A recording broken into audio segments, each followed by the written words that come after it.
Thank you all for being here today. Now, today I want to talk a little bit about social media. Now, before the groans in the crowd start, or you think you hit your head at lunch and woke up in 2006, I want to promise that this presentation is going to be a little bit different.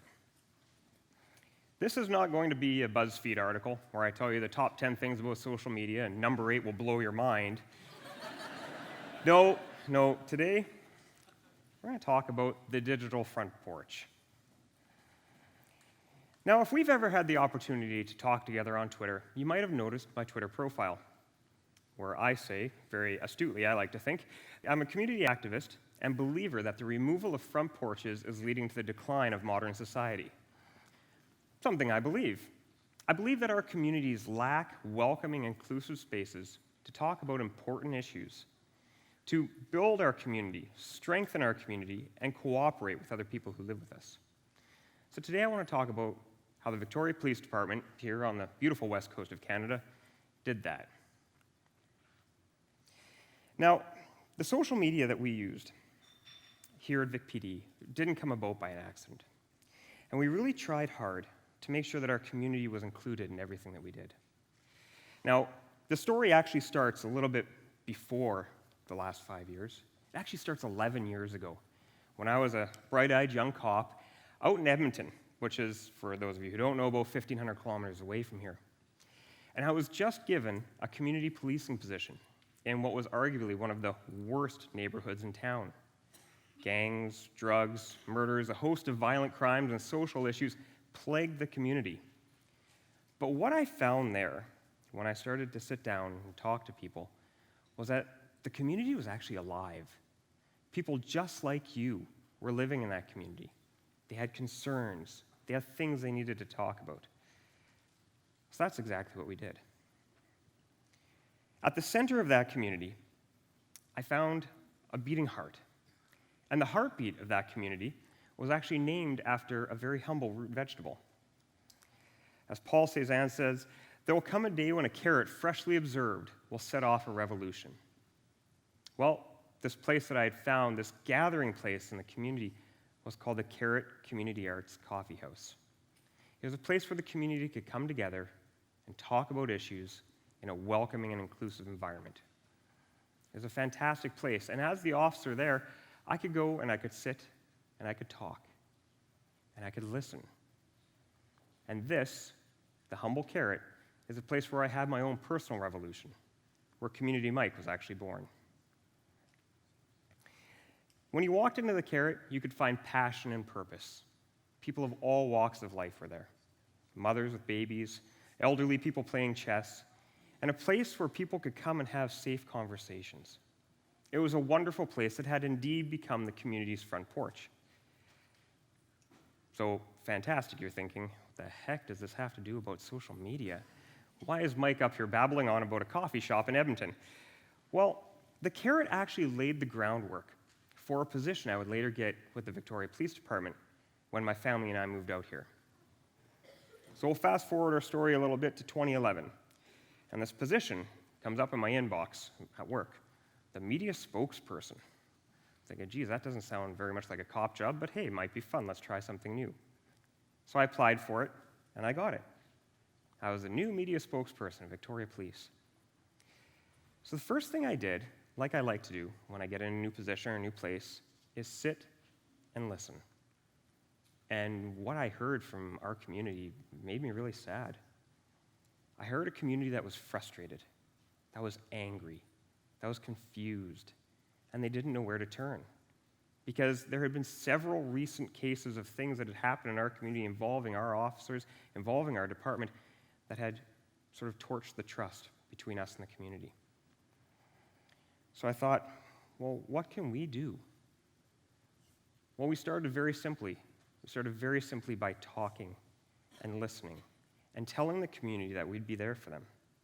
The first thing we did is we built a safe, welcoming place on Twitter and on Facebook where we could have awesome conversations with our fellow community members and really talk about the issues that were affecting them. At that time, this is something no other agency was doing. We then saw a little place called Reddit. If you've ever been on Reddit, some of you have. Wonderful. Reddit, the local Victoria subreddit, was a place that was having lots of conversations about our agency, about safety in the community, and about things that matter to fellow citizens.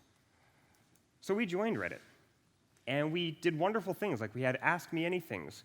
We brought detectives and fire marshals together to talk about ongoing cases. We asked the community for their help, and they came through and helped us solve crimes. It was an amazing time. Another thing that we did is we joined Pinterest.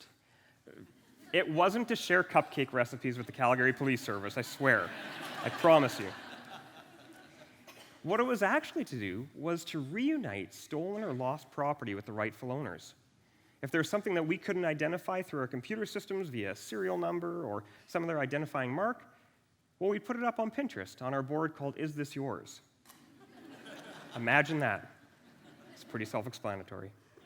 And we had incredible successes. That turned into a community partnership with usevictoria.ca later. That helped increase the amount of things we were able to get back to our community. It was wonderful. Our community was hearing us, that we wanted to be a part. We wanted to be an active participant in the things that happened in our community. And a lot of times that was whether it was about policing or not. Other police agencies started listening too. They started taking some of these ideas and going across Canada and North America, using these ideas to strengthen the bonds with their own community. That's not all we did, though. For everything we did online, which is great and all, but it's still just online, we went out to the real world. We went out to tweet-ups, to meetups, to conferences, for coffees, and more importantly than all of that, we stood side by side with our community through times that mattered to them, like this, walk a mile in her shoes. We're standing shoulder to shoulder with our community, standing up for what our community, not just our organization, believes in. So this is this wonderful thing that's happening where we talk about issues that are coming up and talking about things that people are bringing up to VicPD. It really came to a forefront. We did all this for about 4 years and built a very sturdy front porch. Now, I always maintain that front porches are places where you can come and have meaningful, insightful conversations in a welcoming place, and where we need to have those important conversations with our community. Well, in the fall of 2014, one of those conversations took off like a firecracker. In the fall of last year, actress Lucy Decourtier and countless other brave women came forward recounting the sexual violence perpetrated against them by Jian Ghomeshi. The conversation of sexualized and domestic violence took off. Not just in our community, not just in our province, around Canada, around North America, people were talking about this like they'd never talked before. That conversation came up and landed straight on our front porch. But for about a week, we were silent. We were hearing our community, but we didn't have a voice in the conversation. Well, that changed when I wrote one of the most important things I think I've ever written in my life. It's 3 simple words. We believe you. It was a blog post that we launched on November 4th of last year. The post stated that we believe you if you come to us and tell us you're a victim of sexualized or domestic violence, and that we will do everything in our power to help you. If you don't want to press charges, that's okay. If you want just a safe place to come and talk, that's okay. If you want resources and people to connect to, that's okay, because at the end of the day, we will believe you. The writing was open and honest, and it also spelled out that in the past, we recognized that we had failed members of our community, but that we promised that we would do better. So that conversation spread around Canada. People were saying stuff to us like, oh, this is exactly what a police department should be saying. Thank you, VicPD, for saying these things. I feel safe coming to you. Those were great, and it was nice to hear those things. But more importantly to me was the people in our community who said, thank you, who believed us when we said these 3 simple words. To us, they may sound like simple words, but to somebody who needs a safe place to have a conversation, to come for help, they're very powerful. The conversation, like I said, spread around Canada, people talking about exactly what we have done. Our front porch had become a heartbeat in our community. So I did promise we'd talk about social media, and I'm sorry for some of you if you thought that I was going to come up here and talk about the latest and greatest Twitter fad. That's not today. I do want to leave you with two things, though, before I go. One is, before you go and build a social media program that looks something like this, which I've sadly seen, recognize that the best thing that you and your community can do is this. I encourage you to grab a carrot, find your front porch, and start a revolution. Thank you very much.